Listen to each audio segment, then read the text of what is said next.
any way we can increase our chances for a long and healthy life? Dr. Joel Wallach explains why most chronic and degenerative diseases are preventable through proper nutrition. You'll learn why people in certain cultures throughout our world typically live well over 120 years with almost no incidence of cancer, heart disease, diabetes, or other common illnesses that shorten human life. You'll also learn the vital role that minerals play in maintaining our health and why our modern diets are sorely lacking in these life-sustaining nutrients. Listen now to a live presentation by a man who is making a major impact in the field of alternative medicine, Dr. Joel Wallach.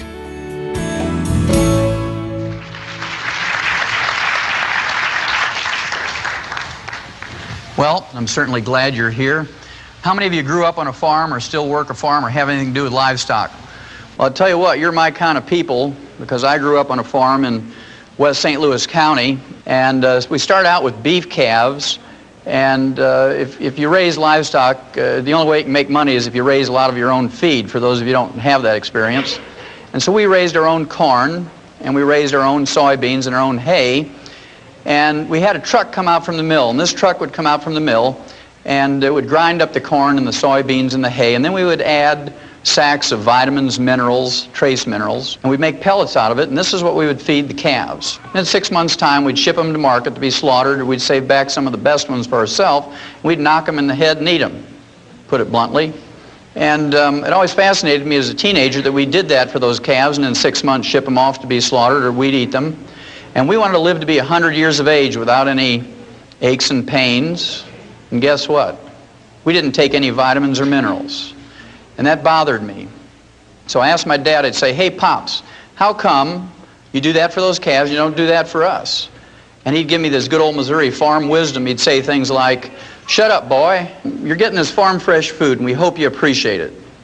And of course, I was very quiet then because I didn't want to miss out on any meals. Well, then when I went to school, I went to the University of Missouri School of Agriculture, and I got my degree in agriculture. I got my major in animal husbandry and nutrition. My minor was in field crops and soils, and then I got into veterinary school. As a freshman veterinary student, I learned the answer to my question. And the answer is this: we know how to prevent and cure diseases in animals with nutrition. And the reason why we do that is because we don't have major medical, we don't have hospitalization, Blue Cross Blue Shield, we don't have Medicare. If you're going to make money as a farmer, you better know how to do stuff yourself, and you better do it efficiently with feed and nutrition if you can. To make a long story short, after I got out of veterinary school, I went to Africa for 2 years, and I was able to fulfill a boyhood dream. I was able to be a Frank Buck for 2 years and work with Marlin Perkins. Many of you will remember him from the Mutual of Omaha's Wild Kingdom, and he's a great gentleman. And after 2 years of working with elephants and rhino, people used to ask me, are you a small animal vet or a large animal vet? Well, I was telling them I'm an extra large animal vet because I worked with elephants and rhinos. Well, after 2 years, he sent me a telegram and said, would you come back to the St. Louis Zoo and work with us? We need a wildlife veterinarian at the zoo for a special project. We were given a $7.5 million grant from the National Institutes of Health, and what we need is a veterinarian who will do autopsies of animals that die of natural causes in the zoo. Well, I was just overjoyed to do that, and so I came back, and of course I not only did autopsies for animals that died in the St. Louis Zoo, but the Brookfield Zoo in Chicago, the Bronx Zoo in New York, the National Zoo, the LA Zoo, and so forth. And my job, again, was to do autopsies of animals that died of natural causes in the zoo and look for a species of animals that was ultra-sensitive to pollution. This is because during the early 60s we had just learned about pollution and ecological problems and disasters, and nobody quite knew what to do, and so I was supposed to find a species of animals that was extra sensitive and use them much like we did the canaries in the mine. You know, the old Welsh coal miners used to put a canary in a little wicker cage and take it down in the mine, and if methane gas or carbon monoxide would leak into the mine, the canary would drop off the perch and die first, and the men knew to get out before the mine blew up or they suffocated. Again, to make a long story short, over a period of some 12 years, I did 17,500 autopsies on over 454 species of animals and 3,000 human beings who lived in close proximity to zoos. And the thing that I found out was this: every animal and human being who dies of natural causes dies of a nutritional deficiency. And that fascinated me. It took me back to those calves. I said, gee, that's fascinating. We could document this at autopsy, both chemically and biochemically, and things that you saw with the eye at the autopsy table. Well, that fascinated me. And I wrote scientific articles. I wrote 8 multi-author textbooks and 1 textbook of my own. Cost $140 for medical students, and I'm sure the only thing they do is use them for door stops. And it couldn't get anybody excited. I was on 2020. I was on 1,700 newspapers. I was in magazines. I was in every network TV that you can think of. And guess what? Couldn't get anybody excited back in the 60s about nutrition. So what I did was went back to school and became a physician to use everything I had learned in veterinary school about nutrition in my human patients. And to no surprise to me, it worked. I spent 12 years up in Portland, Oregon in general practice. And it was very fascinating. What I'm going to share with you tonight is what I learned over those 10, 12 years using nutrition with my human patients. And if you take home only 10%, it will save you an enormous amount of unnecessary misery. It will save you a gob of money, and those of you in Missouri know what that means. A gob means a lot. Okay, it'll add many healthful years to your life. Well, you can't do this. You can't get these healthful years, and you can't have longevity. You can't live to your genetic potential just falling off a stump. You have to do some things. And the first thing I have to do is convince you that it is worth doing these things. I'm going to start out by convincing you that the genetic potential for human beings is 120 years, our genetic potential for longevity.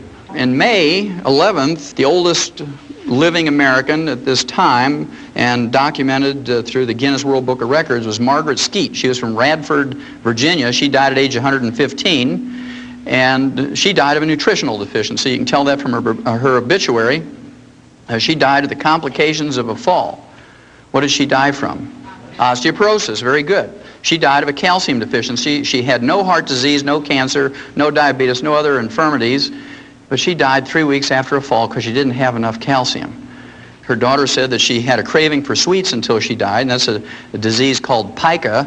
We'll talk about that in a little bit, but usually when you have a craving for chocolate, if you're a chocoholic or a sugaraholic, that means that you have a deficiency. Then in a third world country, in Niger, in Africa, a chief by the name of Bauer, at age 126, was eulogized by one of his wives, and she was bragging about him at his death at age 126. He was still in possession of all his own teeth. Okay, so you assume that other faculties are working too. Then here's a gentleman from Syria at age 133. He died in July of 1993. He fathered 9 children after the age of 80. And this meant if you add up 9 months for each child and a year for breastfeeding for each one and a year between each one of the children, he was still fathering children after age of 100. So there's still hope for you fellas. Then those of you who like science, in November of 1993, those 6 biosphereans came out of that dome in Arizona. They were in there for 2 years, 3 couples, and they were supposed to eat the perfect food and recycle the atmosphere and grow their own food and whatnot and have no pollution in their water or air or food. And when they came out, they were examined by medical gerontologists from UCLA, University of California at Los Angeles. They put all this information, their physical and their blood work and so forth, into the medical computers at UCLA. And the medical computers projected that they could live to be 165 years old if they continued to do what they were doing.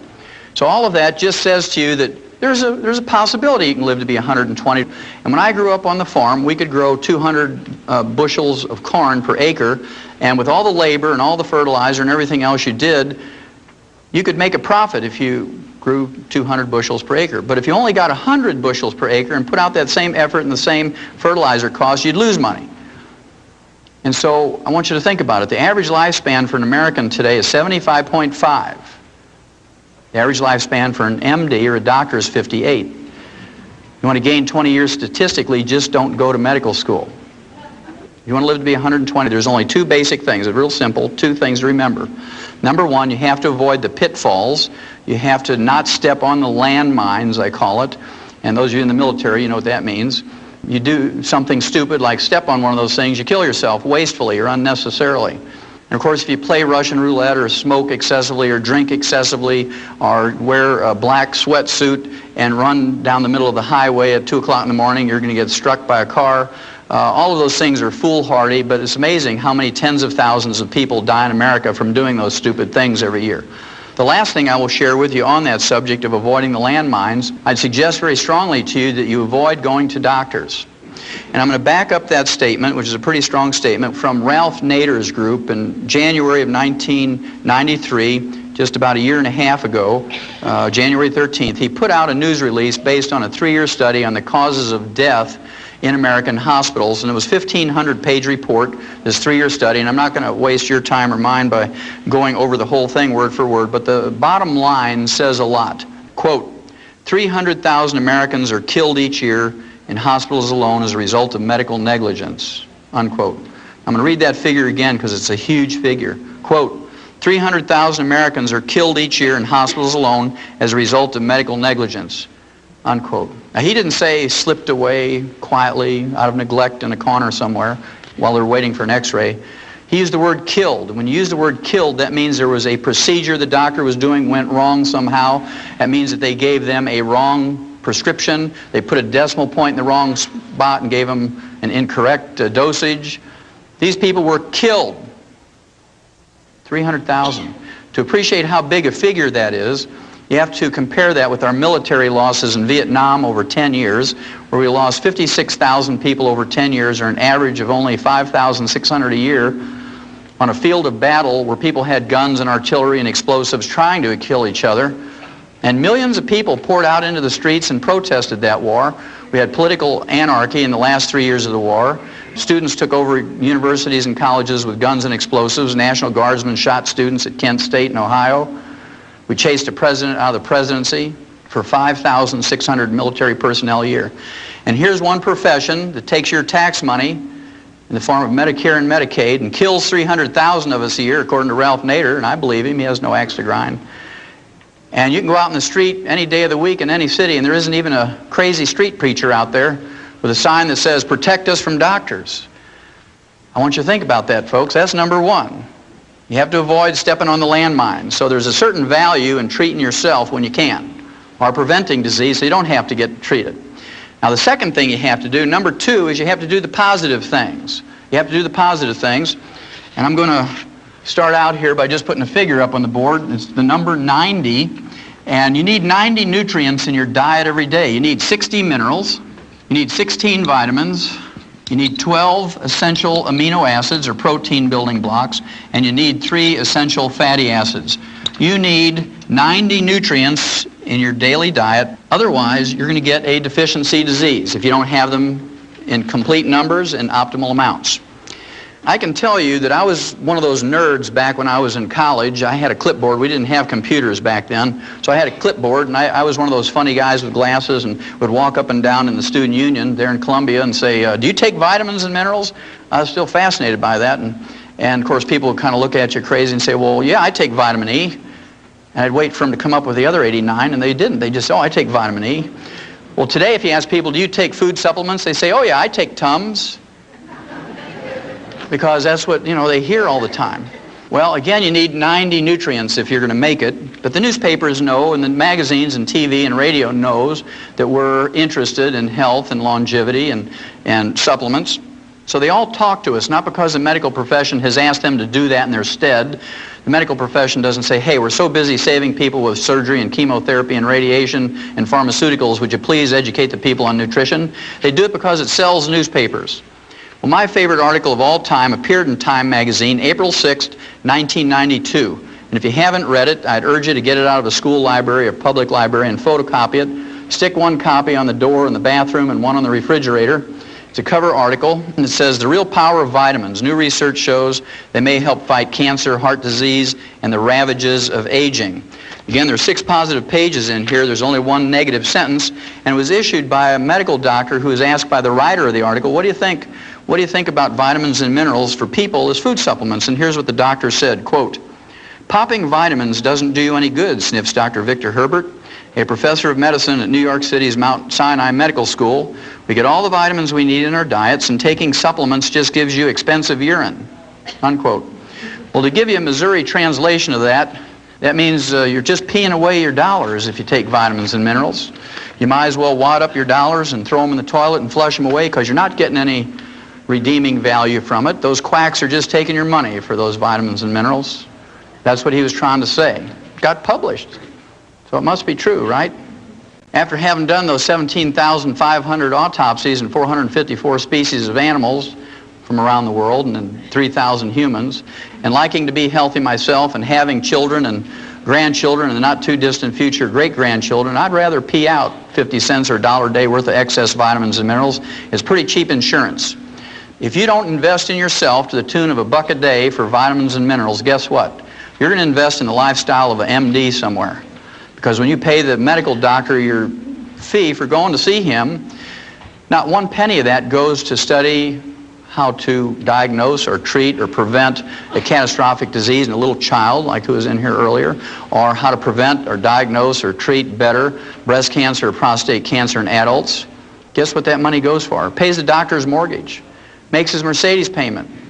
It pays the tuition for his kids to go to medical school at Harvard. You know where Harvard is? Up in Boston. Pays the tuition for his kids to go to law school at Yale. Between 1776 and the Second World War, the U.S. government spent $80 million on healthcare and healthcare research and studies.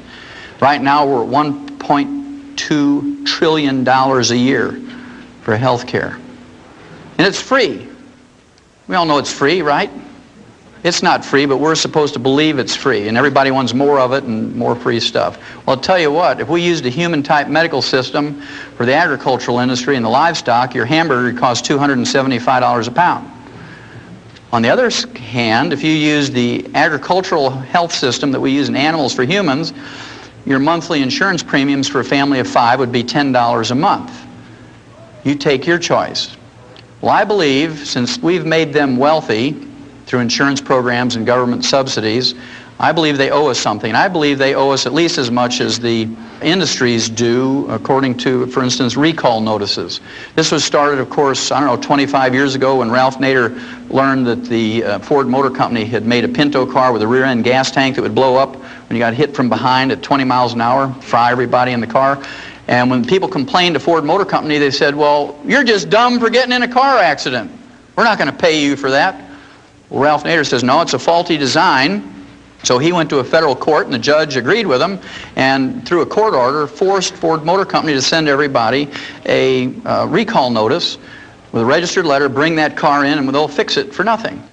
But they kill 300,000 a year, and nobody protests as long as we get ours free. And that scares me, that attitude. At any rate, I've got a bunch of these recall notices you should have gotten over the last couple of years. We'll go through them quickly. Number one is ulcers. How many of you ever heard that ulcers is caused by stress? Okay, everybody's heard that. If you don't raise your hand, you got Alzheimer's or you're fibbing, right?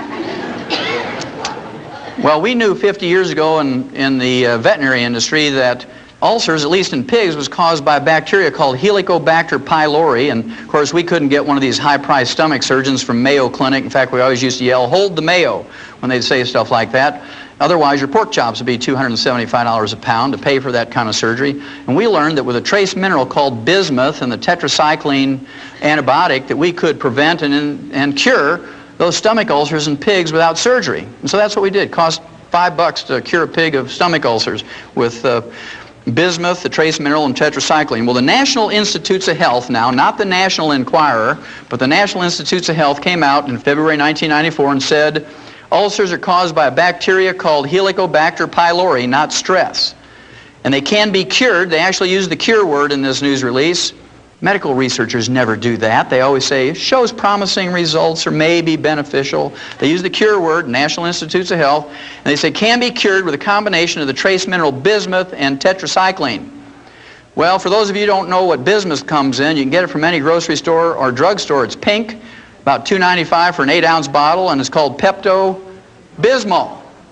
So a teaspoon a day full of Pepto-Bismol and some aurimycin calf scour pellets, you can take care of ulcers. Now you have your choice, whether you're going to treat your own for $5 or go get whittled on. That's your choice. Then what's the number 2 cause of death in Americans? Terrible disease called cancer, right? Now when doctors get information on cancer, you'd think they'd photocopy that, and when they send you that bill, they should send you some photocopies of this stuff. Well, in September of 1993, the National Cancer Institute, not the National Enquirer, but the National Cancer Institute, and the Harvard Medical School up in Boston did a study on cancer patients, and they came out and they said an anti-cancer diet was found. Well, at any rate, they picked China to do this study because in one province, Henan province in China, they have the highest rate of cancer in the whole world. They took 29,000 people for 5 years in this study, and what they did was give them different vitamins and minerals at double the recommended daily allowance for Americans. Now that's a trivial amount. For instance, they used vitamin C for one group, and of course the RDA, or recommended daily allowance for vitamin C, is 60 milligrams. Double that's going to be 120 milligrams. You can't go into a health food store and find a vitamin C tablet or capsule for less than 500 milligrams for an adult. And of course, Linus Pauling, the gentleman with 2 Nobel Prizes, says if you want to prevent and treat cancer with vitamin C, you got to use 10,000 milligrams a day. Well, all the doctors who used to argue with him back 35 years ago are all dead, and today Linus Pauling's still 94, and he works 14 hours a day, 7 days a week on his ranch in the Big Sur in California and teaches at the University of California, San Francisco. So you have to make up your choice whether you're going to listen to the dead doctors or Linus Pauling. Your choice. Okay, vitamin C, double the RDA, nothing happened. Vitamin A, double the RDA, nothing happened. Zinc, riboflavin, the trace mineral molybdenum, niacin, nothing happened. In one group, they got a major benefit. In this group, they got 3 nutrients at one time. They got vitamin E, they got beta-carotene, and the trace mineral selenium. Those 3 were at double the RDA.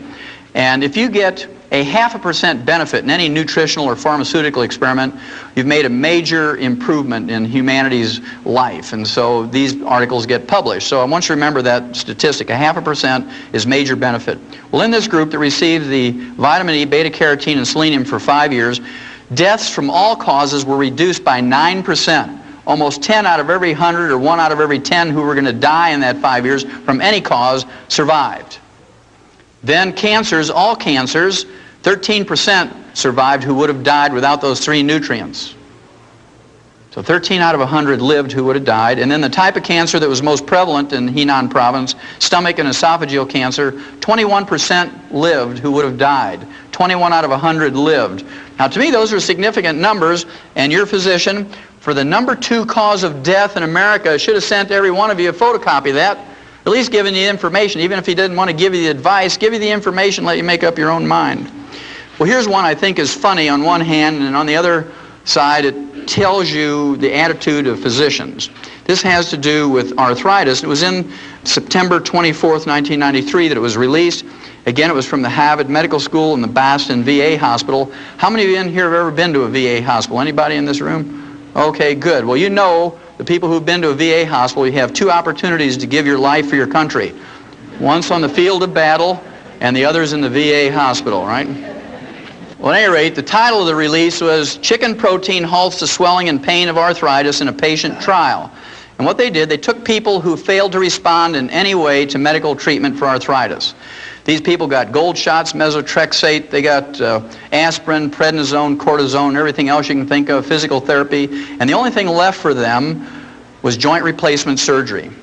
Okay, now before Harvard Medical School, the VA hospital was going to give it to them, they said, look, we're looking for some people who are willing to suffer for 90 more days, just 3 months, because we want to try something, a short-term experiment, and they got 29 volunteers.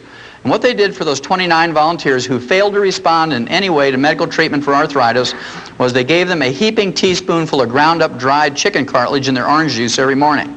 Just a heaping teaspoon of ground up chicken cartilage. And in 10 days, according to Harvard Medical School, all the pain and inflammation was gone. These are people who didn't respond in any way to medical treatment. In 30 days, they could open up a new pickle jar that had never been opened. And in 90 days, 3 months, they had maximum return of function. Here's the funny part. The funny part comes by a statement of the guy who was the director of that study from Harvard Medical School, and here's what he said, quote, listen to the words, they're very important, quote, after 3 months it was clear that the drug was beneficial, unquote. Because it worked, chicken cartilage had become a drug. You can see he's thinking about patent numbers, and his eyes are rolling around with $300 a capsule, 20 patients, and you can just see him calculating, right? That means if you go to Kentucky Fried Chicken and you buy a bucket of chicken, throw away the skin and the meat and eat the ends off the bones, you're practicing medicine without a license. And if you go to a Kentucky Fried Chicken in the middle of the night, in the dark of the night, and you go to their dumpster and you root through there and you collect 2 5-gallon feed buckets full of chicken bones, and you take them home with a hammer and you pound off the ends of those bones and dry your own cartilage in the microwave, you know, you're manufacturing a pharmaceutical, and the FDA is going to put you in jail. Next time I come by here in 3 months, you're going to run up on this stage and hug me and kiss me if you got arthritis. How many of you have ever heard of Alzheimer's disease? Everybody's heard about it today. 50 years ago, when I was a little kid, there was no such thing as Alzheimer's disease. It's a new disease, one of those things that just sort of happened. Now it's a major disease. 1 out of every 2 people who reach age 70 get Alzheimer's disease. Pretty scary.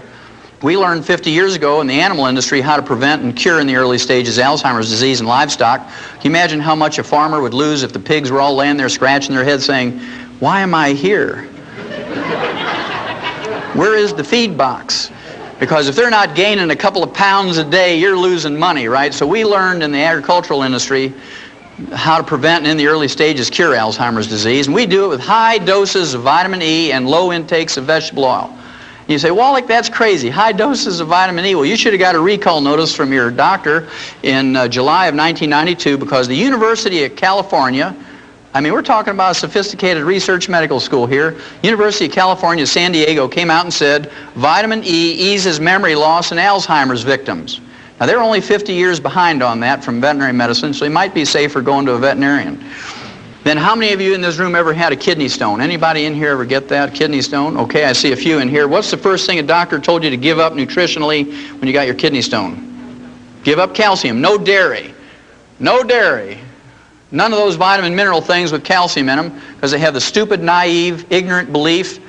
That's pretty intense. They have the stupid, ignorant, naive belief that the calcium in your kidney stone comes from the calcium you eat, when in fact it comes from your own bones. When you have a raging calcium deficiency, a raging osteoporosis, then you get kidney stones. We learned years ago in riding in the agricultural industry, if you wanted to prevent kidney stones in livestock, you better give them more calcium. You better give them more magnesium and more boron. Now the reason is, of course, bulls and rams, male cattle and sheep have special anatomy. When they get a kidney stone, they die. They're called water belly. They die. When you and I get a kidney stone, we just wish we were dead. But no farmer's dumb enough to pay for the feed for an animal and have it die before you can either eat it or send it to market. So we learned how to prevent those things. Well, you should have got a recall notice from your doctor, especially you people who've had kidney stones. Your urologist should have sent a notice to you. This was March of 1993. It says, calcium limits kidney stone risk, and this is from the Harvard Medical School up in Boston, by the way. In a study that turns conventional medical wisdom on its head, researchers have found that people whose diets are rich in calcium run a reduced risk of developing kidney stones. In a study of more than 45,000 people who were ranked into 5 categories, the group that had the most calcium had no kidney stones. Now, about 5 years ago, when I started out on this crusade and started lecturing to people all across America, and I'm in one time zone and the next and all over, I knew I was going to get crazy out there doing this. Last year I was on the road 300 days out of the year, 300 out of 365 days. And so I decided I needed to have a hobby that I could take with me. Every time I get a little wacko, I could go in my room and do this hobby and I'd be okay. You know, it'd be kind of like having a little piece of home with me wherever I went. And I wanted to have a hobby that would help other people. I didn't want to collect baseball cards because I like football. And I didn't want to do just crossword puzzles because good mental exercise, but wouldn't help anybody else. And I couldn't take my compost pile. I like to garden, and the hotels don't like that, you know. So I decided I was going to collect obituaries of doctors and lawyers.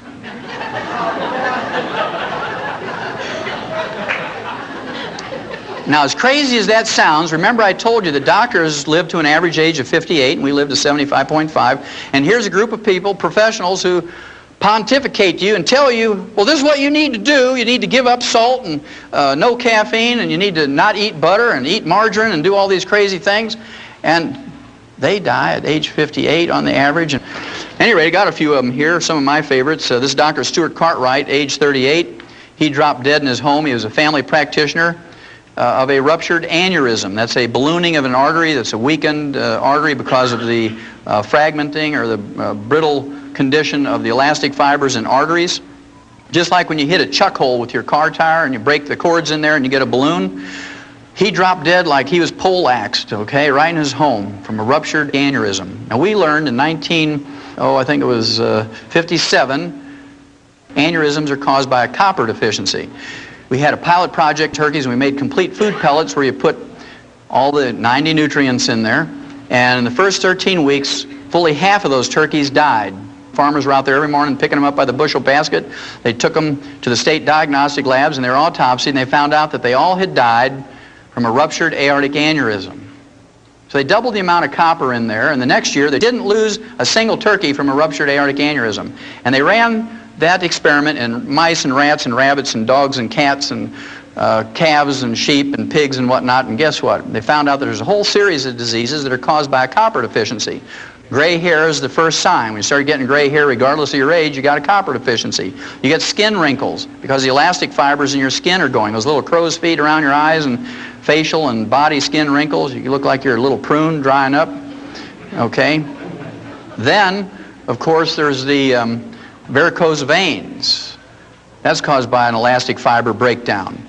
Then, of course, parts of your body begin to sag. Under your arms, your breasts, your bellies, your legs, all this stuff starts sagging. And you can go to a cosmetic surgeon or plastic surgeon if you want, but it's a lot cheaper and a lot more effective and a lot safer if you just take some copper. Dr. Cartwright may have had a medical degree, but he didn't have expensive urine, so he died of something that even a turkey wouldn't die from. Then here's one. This fellow, he was a doctor's doctor, Dr. Martin Carter. He almost made it. He died at age 57. He got his medical degree from Harvard Medical School and his PhD in medicine from Yale. He was autopsied by the best because he was a doctor's doctor. He said, quote, "The cause of death was a ruptured aortic aneurysm," said Dr. Jules Hirsch of the Rockefeller University Hospital, unquote. What did he die from? Copper deficiency. See, he didn't have expensive urine either. Then here's an attorney. She was so famous, she was from Detroit, age 44, Ellen Joyce Alter. She was in the New York Times obituary. She made the big time. And, of course, she probably had steel buns because she belonged to one of those private health clubs. All these gals want steel buns, you know, doing their little exercises. But she didn't have expensive urine because she died of a ruptured cerebral aneurysm. When they don't do an autopsy, the symptoms could be called a stroke or subdural hemorrhage, but very frequently they're caused by a ruptured aneurysm, which is a copper deficiency. She didn't have expensive urine. How many of you here have ever heard of a guy by the name of Stuart Berger? Stuart Berger, he wrote 5 best-selling books on health and diets and nutrition. He got his medical degree from Tufts Medical School, which is a very fine medical school in Boston, not too far away from Harvard Medical School. And the books he wrote included The Southampton Diet for Weight Loss. He wrote Forever Young, 20 Years Younger in 20 Weeks, and How to Be Your Own Nutritionist. And he died at age 40. How'd you like to follow his dietary practices? He died at age 40 of cardiomyopathy, which is a selenium deficiency. The same cause as white muscle disease or stiff lamb disease, and any farmer can go to a feed store and get selenium pellets or selenium injections, things like Celitoc and Bozy and so forth. And Dr. Stuart Berger, a guy who wrote 5 best-selling books on nutrition, died of a nutritional deficiency. He didn't have expensive urine. You can totally prevent cardiomyopathy for 10 cents a day. And if we don't do it, we're malignant dumb, I like to call it. You're malignant dumb if you don't take in 10 cents a day worth of selenium. It's a waste of your life. That's one of those landmines you can avoid. The medical treatment of choice for cardiomyopathy is a heart transplant. Costs $750,000. I want you to think about that. They get the heart free from a donor. They get the blood free for the surgery from the relatives. They use $2.50 worth of suture material, and they charge you $750,000 for that procedure. Now, 6 months ago in LA, when they had the earthquake, they were putting people in jail for 60 and 90 days for price gouging for selling these terrified people a gallon of water for $4. They put them in jail for price gouging for selling them a gallon of water for $4. Now, to me, that's entrepreneurialism. You know, that's being in business for yourself. If you had a way to distill water and make water, and you had a car and you could get in there and sell those people a gallon of water for $4, hey, more power to you. Because if you go to a 7-Eleven and buy a quart of Evian water, it's $1.29. So 4 of those quarts is $5. Kind of interesting, isn't it? They said it was price gouging because those people were terrified. Well, talk about a person who needs a new heart. They're terrified. $750,000, we should put those doctors in jail. But we bow to them because, oh, that's high-tech medicine. Out of 270 million people in America, you save about 50 a year. Is that cost-effective? I don't think so. Dr. Stuart Berger didn't have expensive urine. Now here's the last one, and many of you may know this woman. Her name was Dr. Gail Clark. She was age 47. She was the chief cardiologist of the West St. Louis County group of hospitals. She was the chief cardiologist for the St. Mary's Health Center in Richmond Heights in St. Louis County. She was age 47. Guess what she died from? Heart attack, a cardiomyopathy heart attack. You can just see her walking down the hall. She's got the stethoscope around her neck. You know, this is their little status symbol. Got my stethoscope around my neck. Back when I was in school, they folded it up very bravely and put it in their pocket. Boom! She falls down. She has a heart attack right in the hall. And, of course, the nurses scoop her up and put her on a gurney, and they call the technicians and another doctor, code 3, code blue, whatever it is, and they whip her into the room. And you can hear them, let's say you're a cardiac patient, you're laying there, you're all hooked up to the monitors and the IVs, and you hear them say, okay, tear her clothes off. Okay, stand back. Didn't work, turn it up, stand back. And then you hear that terrible sound when you know that the treatment didn't work. The flat line when you know the heart is gone. And everybody walks out of the room dejected, and you say, nurse, what happened next door? And she says, well, your cardiologist, you know, the chief cardiologist of this hospital, age 47, Dr. Gail Clark, just died of a cardiomyopathy heart attack. We can see all the patients, they're holding their gowns. And they're running out of that hospital, leaving their watches and their shoes and their checkbooks and everything and their plastic credit cards because they don't want to get what Dr. Gail Clark got. To me, the Reader's Digest is a magazine that never says anything negative or bad about anybody or any group. It's the sweetest little magazine that ever was. The September 1993 issue features an article that says, can you trust your doctor? It lists 12 ways that doctors scam your money. And I'll let you read 11 of them yourself. I'll give you the worst one. In addition to their income from office fees and surgical fees and lab fees and hospitalization, doctors get a kickback from the labs and the x-ray labs and clinics and hospitals. They get a kickback of $421 every time they send you in for a CAT scan or an MRI. And doctors tell you, oh, we do that because we're practicing defensive medicine, because if I miss something, 1 in 10 billion, you're going to sue me. So I do this just to protect myself. Well, if it was just to protect themselves and you knew them and they knew you, 90% of the people say, oh, just skip it, doc. If you don't really think it's necessary, let's save the money. But they got something more than defensive medicine to worry about. They get $421 in a kickback for every time they send you in for an MRI or a CAT scan. Well, when I practiced for 12 years up in Portland, somebody come to me with a terrible headache, never had one, I'd just walk up to them and tap them on the sinuses, and if they'd collapse to their knees, I know they had a sinus headache. Oh, doc, why'd you do that? Well, I just wanted, that's a cheap lab test, you know.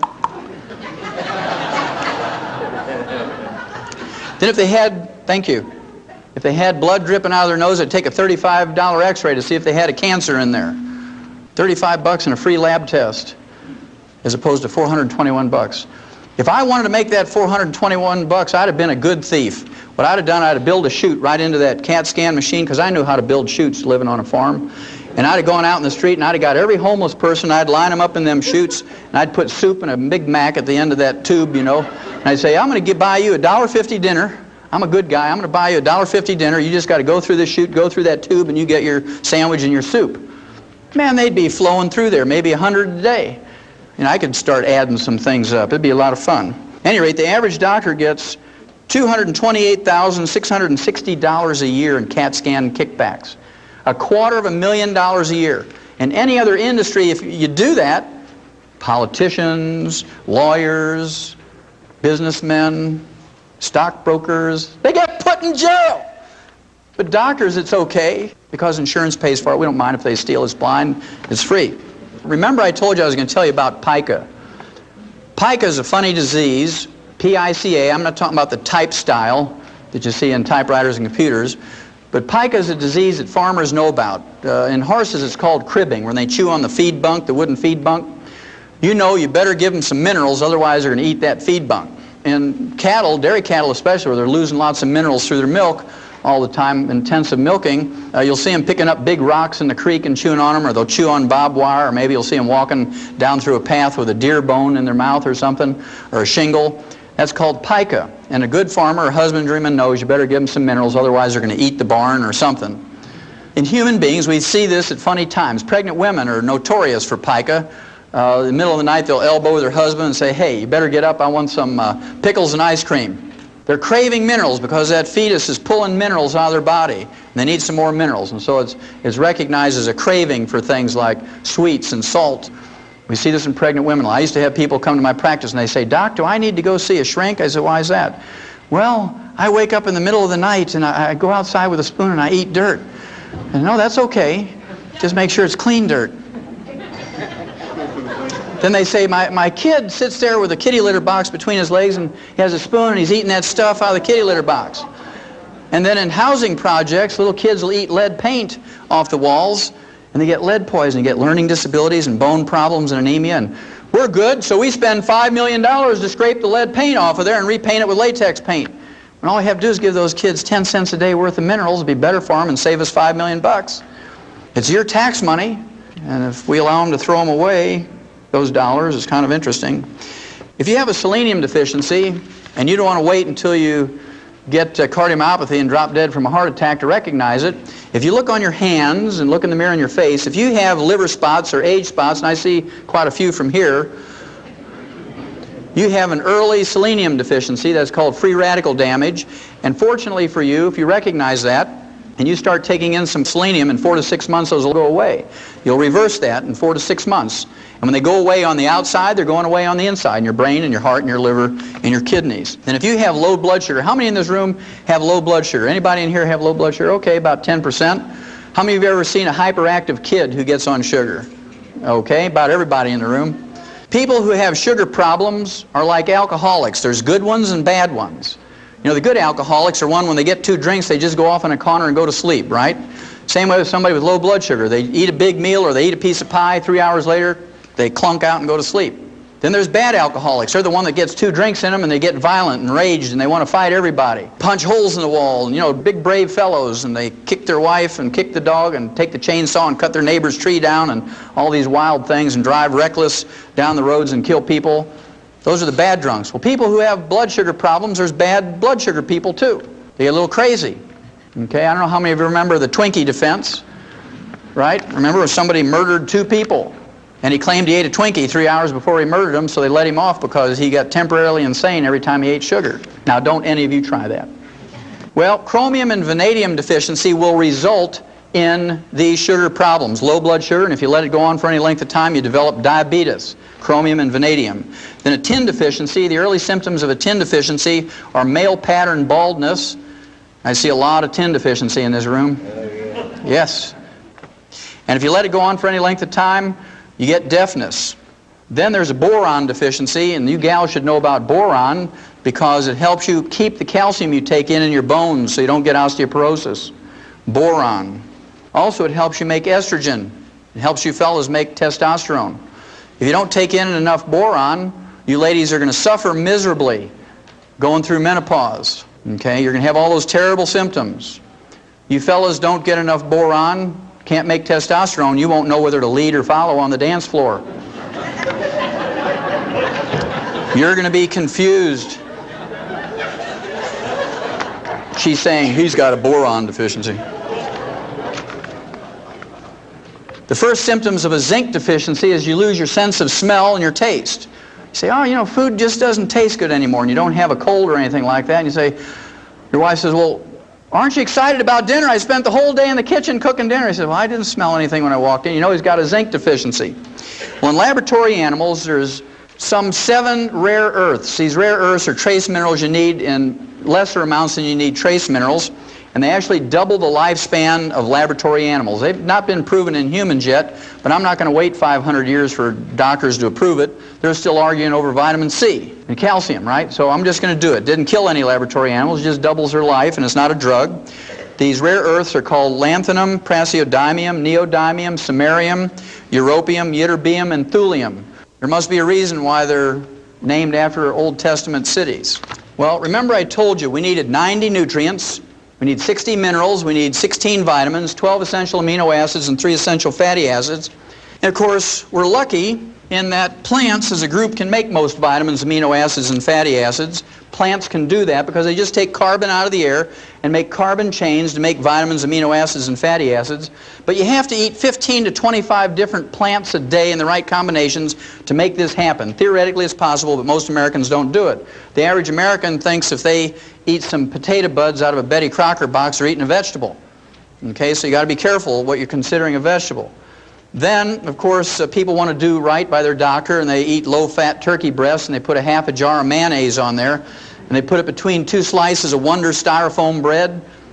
Remember that stuff you can insulate your house with and put in your shoes when you get a hole in the shoe? I remember when I was a kid, it was a lot of fun because we have Wonder Bread. We didn't have TVs back then on the farm. We didn't even have dryers that went round and round, so the only thing you could do in the wintertime was sit in the kitchen and wonder at a loaf of Wonder Bread. And it had the blue and red and green yellow balloons on there. And if you read the labels many times as I do, you know it said things like, helps build bodies at 12 ways. And about 15 years later, the FDA made them change it to help build your body 8 ways. Now if you go to the store and look at Wonder Bread wrappers, it just says Wonder Bread. So it kind of gives you a clue. So even though this is theoretically possible, it's not likely to happen that you're going to get your vitamins, amino acids, and fatty acids in proper proportions from your diet. And so if your life is as valuable to you as mine is to me, and my children's and my grandchildren's is to me, I would make sure that I take in all my vitamins and amino acids and fatty acids, because I guarantee you won't make it to 120 if you don't. You're just not going to do it. Now, minerals are another story. We have a tragic story when it comes to minerals, because plants cannot make minerals in any way, shape, or form, and if they're not in the soil anymore, they're not in our plants. Our farm soils and our range soils are depleted of minerals, and the crops, the grains, the fruits and the vegetables, and the nuts that are grown on these depleted farm and range soils are minerally deficient, and the people who eat them get mineral deficiency diseases, and the only way to prevent and cure them is with mineral supplements. Do you think it's gotten any better? No. It has not gotten any better, it's only gotten worse. And the reason is, if you guys do what we did, and people continue to do, is we put NPK on our land, nitrogen, phosphorus, potassium, and you see it as these 3 numbers in many combinations of ratios, and these represent percentages of these 3 nutrients, nitrogen, phosphorus, potassium. And those of you who don't have any experience on farms, the reason why we do this is farmers get paid for tons and bushels. There's no subsidy that encourages people to put 60 minerals back in the soil. You get paid for tons and bushels, and for 40 bucks an acre, you can get the maximum yield in tons and bushels. It only takes 5 to 10 years to deplete the land of minerals, because every time you harvest a crop, those plants pull minerals out of the soil, many pounds per acre every time you haul a crop out. So soon those minerals are gone. And if you only put back in 3 and you take out 60, it's like a checking account. If you only put $3 in your checking account every month and write checks for 60, what's going to happen to your checks? Boing, boing, boing, they bounce, exactly. Well, I can tell you that our health is bouncing right now to the tune of $1.2 trillion a year. It's our responsibility, each and every one of us, to be responsible for our health and consciously take in these minerals. Well, I have a lot of people ask me, well, what did these people do thousands of years ago? They didn't even have commercial fertilizers. What did they do, these societies that had long-lived people and whatnot? Well, I want you to think about the Egyptians, the Chinese, people from India that lived around these great rivers, the Nile River, the Ganges River, the Yalu River in China. And what used to happen was every year or so it would flood, just like it did here in northern Missouri last year. And every time it flooded, guess what would happen? It would bring silt or rock dust from mountains from 500 or 1,000 miles away. And those people would pray to every god they had, the water god, the sky god, the wind god, the rock god, to flood. We pray, don't flood. They used to pray to flood because they had their floods during the wintertime, and it would put silt and minerals back in the soil, and their grain was very valuable. King Philip, who was the father of Alexander the Great, married the 12-year-old child queen of Egypt, Cleopatra. She didn't look like Elizabeth Taylor, all made up in beautiful costumes. She was a little flat-chested teeny bopper, not very sexy. But Philip married her because she controlled the best wheat in the world. And if he wanted his Macedonian army to conquer the world through his son Alexander the Great, he needed the best wheat in the world, so you could march 20 hours a day, fight for 6 hours, and win. If they used the wheat from the depleted soils in Greece, they couldn't go 20 minutes without saying, "Mommy, pick me up." Can you imagine these big Greek soldiers? "Oh, my legs hurt, pick me up." And so they knew the best place to get wheat was from Egypt. It was those floods that gave them those minerals. And all those cultures that came up with all the great art and all the great technology came from those places because they had more intelligence, because they had more nutrition, more minerals, I heard somebody say. Very good. Well, you're getting the picture. Well, what I'm going to do here is I'm just going to pick out a couple of minerals, just a couple of them, so you get the idea. It applies to all of them. Let's just pick out a common one, like calcium. Everybody knows about calcium. Calcium deficiency will result in something like 147 different diseases. They're just different names. They're named after people like Bell's palsy.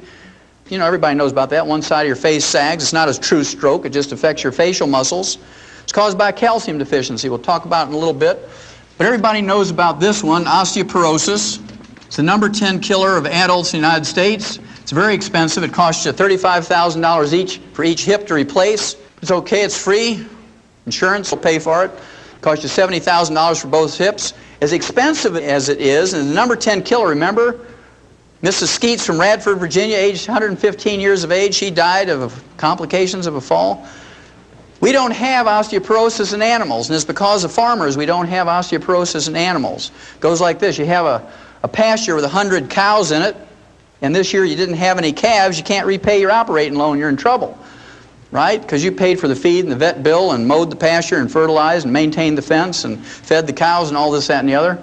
You don't have any calves, you can't pay back the operating loan and make any money. So you call the vet out and you say, do I get rid of these cows? What happened here? And he examines the cows. He says, nothing wrong with them. He says, let me look at the bull. And he says, aha, here's your problem. That bull has osteoporosis of both hips, can't breed the cows, didn't have any calves. He says, I'll tell you what though.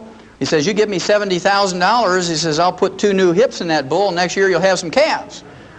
Well, the first thing that farmer says is, stand back, Doc. Boom! He blows that bull away with a deer rifle, and while the kids are grinding the bull up with a grinder and cutting roast and steaks off that bull, the farmer is chewing on a straw and saying, now, Doc, pushes Stetson up a little bit, and he says, you know I wasn't going to pay you $70,000 for that old bull. He says, I can get a new bull every year for 70 years for that. He says, but every once in a while I get a bull that throws good calves. I'd like to keep them. Is there any way I can prevent that osteoporosis thing from happening to a good bull? He says, well, yeah. He says, if you'll give a bull calf 10 cents worth of calcium every day after he's weaned, he'll never get osteoporosis. The farmer says, no, wait a minute, Doc. You mean if I give that bull 10 cents a day worth of calcium from the time he's weaned, I can prevent a $70,000 disaster? He says, oh, yeah, it's that simple. He says, you mean all I have to do is give up a half a cup of coffee a day to do that? He says, yeah, that's it. He says, I choose that one. He says, I'll give up the half a cup of coffee. And that's what we have to think like. Then there's receding gums. Dentists and periodontists will tell you that if you want to prevent and cure receding gums, you better floss and brush after every meal. If you believe that works, I have some oceanfront property in Montana to sell you. If you all know your geography, you know that doesn't work. Now, as a veterinarian, I've seen hundreds of thousands of animals of all kinds, mice, rats, rabbits, dogs, cats, sheep, pigs, horses, lions, and tigers, and bears, and they don't get receding gums. And they don't floss. Now, they do get funky breath, but they don't get receding gums. Well, if you want to smell something, you just let a camel breathe on you, boy. Well, the reason we don't have receding gums in livestock is because we've dealt with the osteoporosis problem.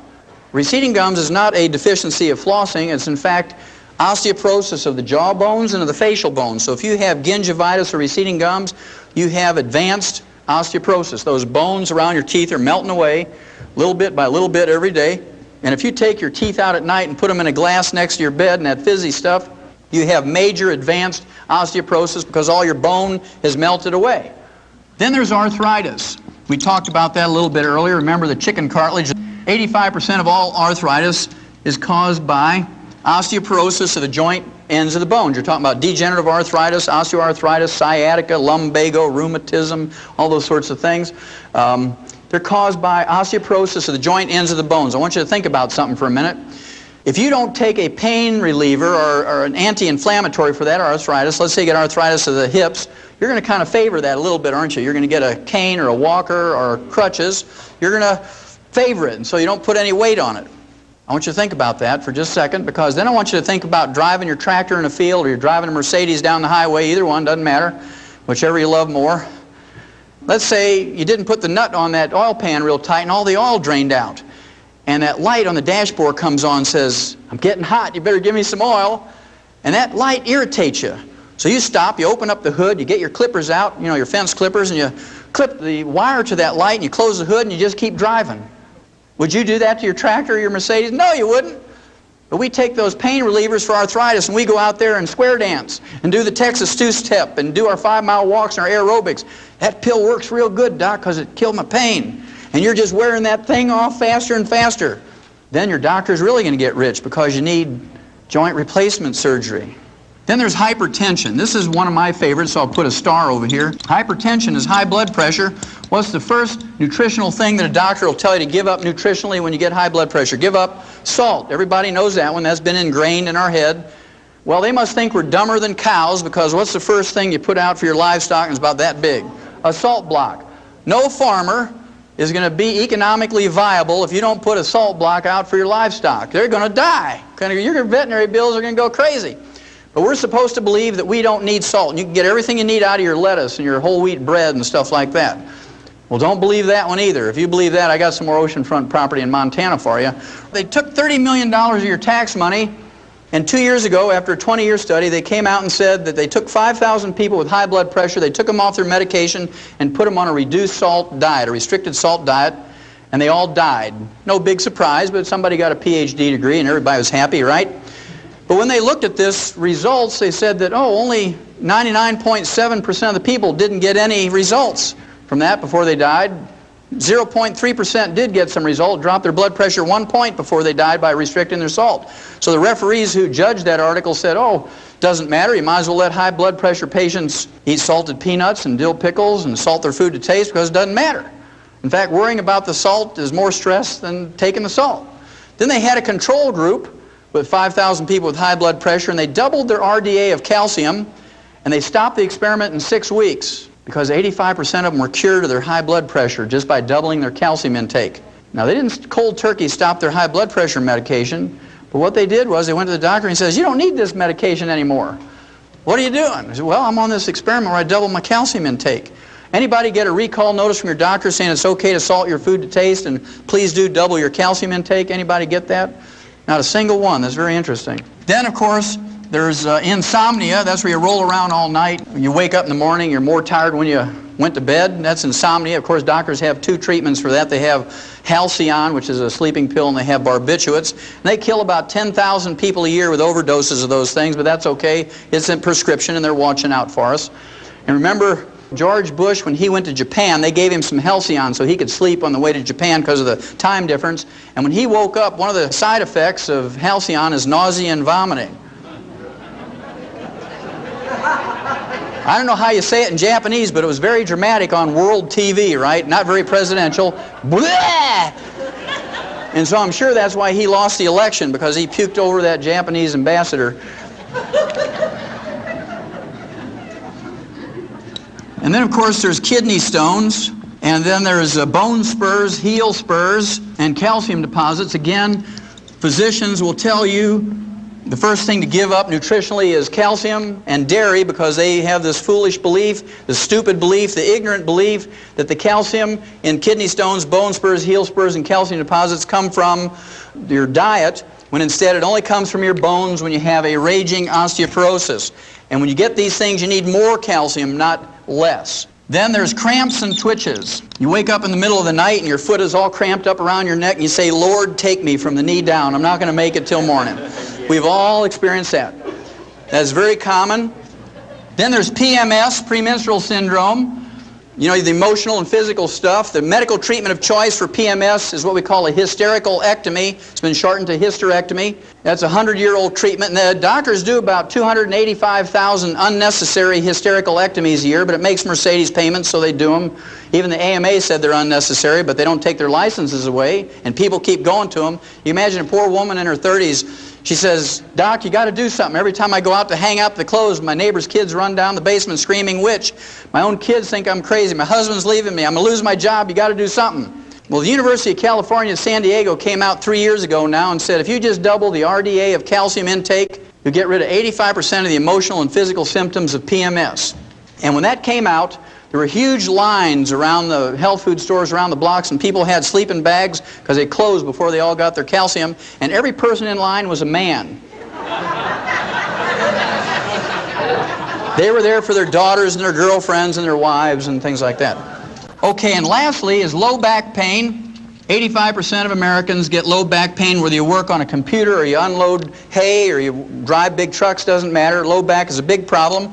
Low back is just osteoporosis of the vertebrae, whether you have a disc problem or whatnot, because if your disc doesn't have anything to hold on to, your vertebrae have melted away, what's going to happen to the disc? Especially if you have a copper deficiency, because they're made out of elastic fibers, they go like a water balloon with a lot of pressure on them. I just want you to look at this quickly before we do the last mineral. Low back, you go to an orthopedic surgeon or a rheumatologist, you might get a muscle relaxant. You might get Valium and a muscle relaxant. You get a laminectomy. You get your vertebrae fused. You might get a disc operation. They don't tell you 75% of the time you'll never be the same again, right? PMS, you go to your OBGYN. You can go to an internist. You can go to a family counselor, a shrink, or a divorce attorney.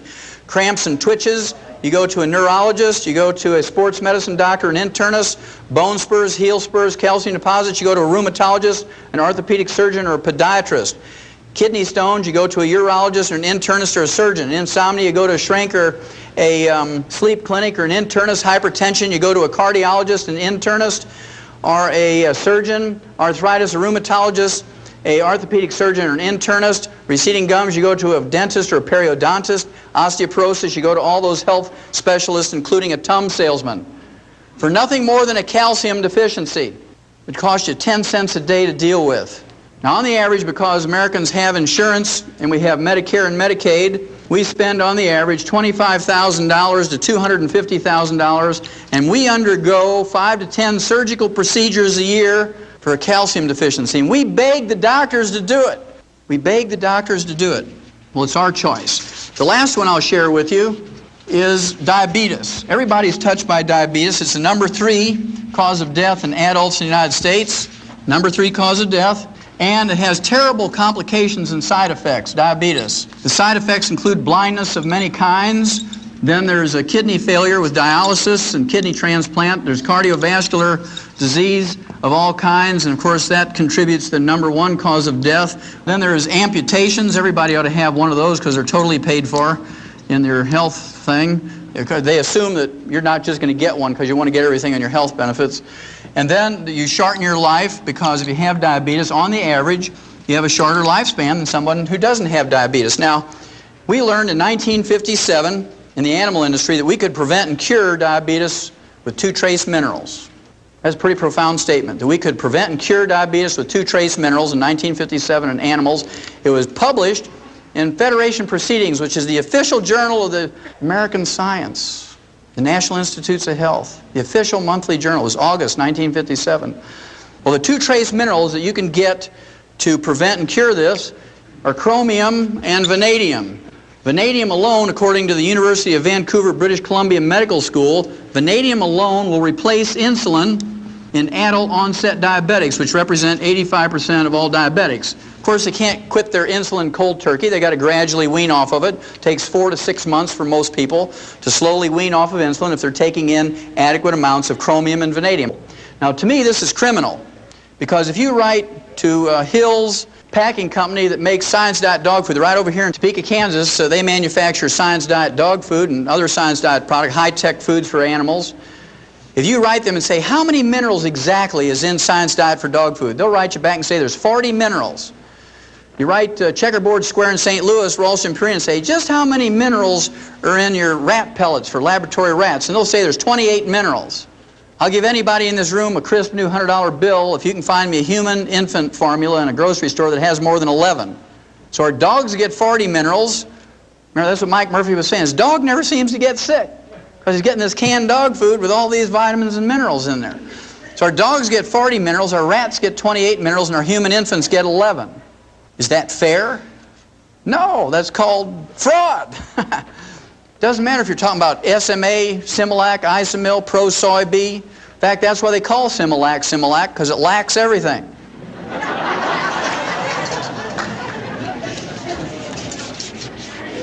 Okay, if I've convinced you that you have to consciously take in all the minerals yourself, that you can't depend on your food, and certainly you can't depend on anything that's boxed or packaged or bottled, There's three types of minerals that you have to be concerned about. One is metallic minerals, and metallic minerals are essentially ground up rocks.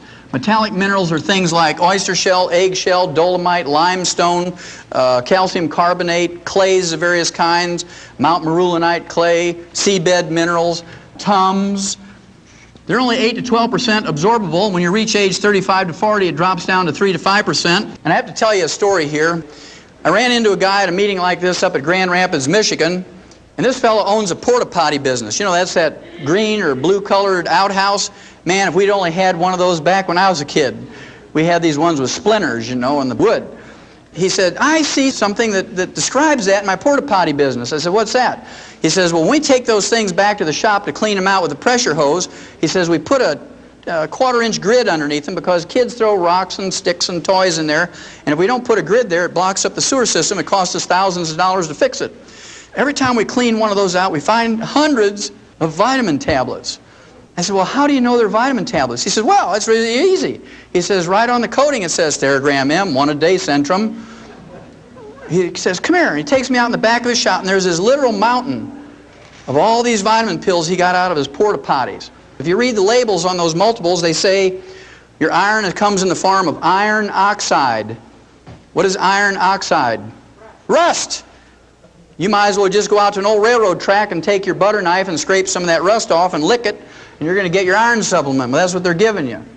I'll show you how bad it is if you take something like calcium lactate, which is a common metallic mineral. Let's say it's a calcium tablet, calcium lactate, 1,000 milligrams. If you take 2 of those, you're not getting 2,000 milligrams of calcium. In fact, I have people all the time say, well, I took lots of calcium, Doc. I hear you on the radio talking about calcium and arthritis, and I took 2,000 milligrams of calcium a day. It didn't help my arthritis. In fact, it got worse.